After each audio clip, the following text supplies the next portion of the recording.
Guys, इस video में हम सोल लैंड के एक कैरेक्टर जिसका नाम जीवू है उसके बारे में बात करेंगे। जीवू के साथ अभी तक बहुत कुछ हो चुका है और उसकी लाइफ अभी तक बहुत कंफ्यूजिंग स्टेट में गुजर रही है। इस वीडियो में हम उसके सैक्रिफाइस और उसके रिकवर होने की भी बात जानेंगे। जीवू ह्यूमन बनने से पहले असल में एक सोल बीस्ट थी। वो स्टार द फॉरेस्ट में अपने मम्मी पापा के साथ रहा करती थी। जीवू के पापा जो कि खुद भी एक सोल बीस्ट थे, वो और ज्यादा ताकतवर होने के लिए स्टार द फॉरेस्ट के कोर में जाने लगे और जाते जाते वो इतने गहरे जंगल में पहुंच गए कि वो फिर कभी वापस न आए, यानी वो मर गए। जीवू फिर तब से अपनी माँ के साथ ही रहा करती थी। जीवू के दो सोल बीस्ट दोस्त भी बन गए थे और उन दोनों सोल बीस्ट का नाम डर्मिंग और अर्मिंग है। लेकिन जैसे जैसे समय बीतता गया, डर्मिंग और अर्मिंग भी ताकतवर होने के लिए स्टार द फॉरेस्ट के कोर में चले गए और जीवू फिर से अपनी मॉम के साथ अकेली पड़ गई। अब फिर एक दिन जीवू की मुलाकात एक ह्यूमन से हुई थी। वो ह्यूमन बहुत ज्यादा घायल था और जीवू ने उसकी मदद की थी। उस ह्यूमन से जीवू को ह्यूमन वर्ल्ड के बारे में पता चला और उसने ह्यूमन भाषा भी सीख ली। फिर एक दिन उसकी मॉम उसके पापा को ढूंढने का डिसाइड करती है और वो भी जीवू को छोड़कर स्टार द फॉरेस्ट के कोर में चली जाती है। अब उसकी मॉम को गए हुए जब 10,000 साल बीत जाते हैं तो जीवू खुद भी स्टार द फॉरेस्ट के कोर में जाने लगती है। लेकिन वहाँ पर पहुँचने पर स्पिरिट सोल हॉल वहाँ आ जाते हैं और उसकी माँ को मार देते हैं।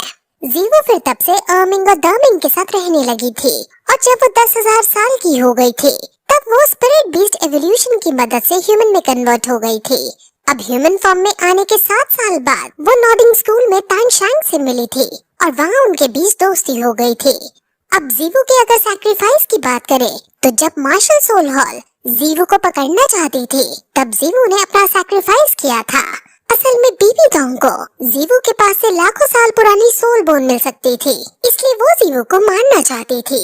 तान शांग और बाकी सब जीवू को बचाने की कोशिश कर रहे थे लेकिन वो सब असमर्थ हो रहे थे, इसलिए जीवू ने खुद का सैक्रिफाइस करने का डिसाइड किया था और ऐसा करने से उसकी सोल तान शांग की 6 स्पिरिट रिंग के साथ मर्ज हो गई थी।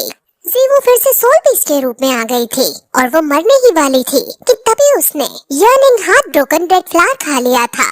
इसको खाने के बाद उसकी एनर्जी या फिर उसका ऑरा मरा तो नहीं लेकिन वो सोललेस हो गई। उसने अपनी कॉन्शियसनेस और अपना माइंड खो दिया और वो एक नटखट रैबिट में बदल गई जो सिर्फ खाती और सोती थी। वो तब से इसी फॉर्म में तान शांग के साथ रहने लगी और फिर एक दिन जब लड़ाई के वक्त तान शांग ने अपने 6 स्पिरिट रिंग का यूज अपने फुल पावर के साथ किया तो जीवू की सोल फिर से मटेरियलाइज हो गई और रैबिट से फिर से ह्यूमन फॉर्म में आ गई। यानी अगर तान शांग अपने 6 स्पिरिट रिंग का यूज अब फुल पावर के साथ करेगा तो जीवू की सोल भी एक्टिव होगी।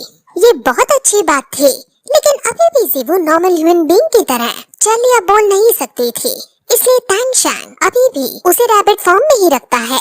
फिर ओल्ड बर्ड ने तान शांग को एक पौधा दिया था और उस पौधे का नाम क्रिस्टल ब्लड ड्रैगन जिनसेंग था। इस पौधे को जीवू ने खुद खा लिया था और इसको खाने के बाद जीवू रिकवर होने लगी थी। अब जीवू के अंदर काफी बड़े बड़े चेंजेस आ गए थे और अब वो नॉर्मल ह्यूमन की तरह बिहेव करने लगी थी।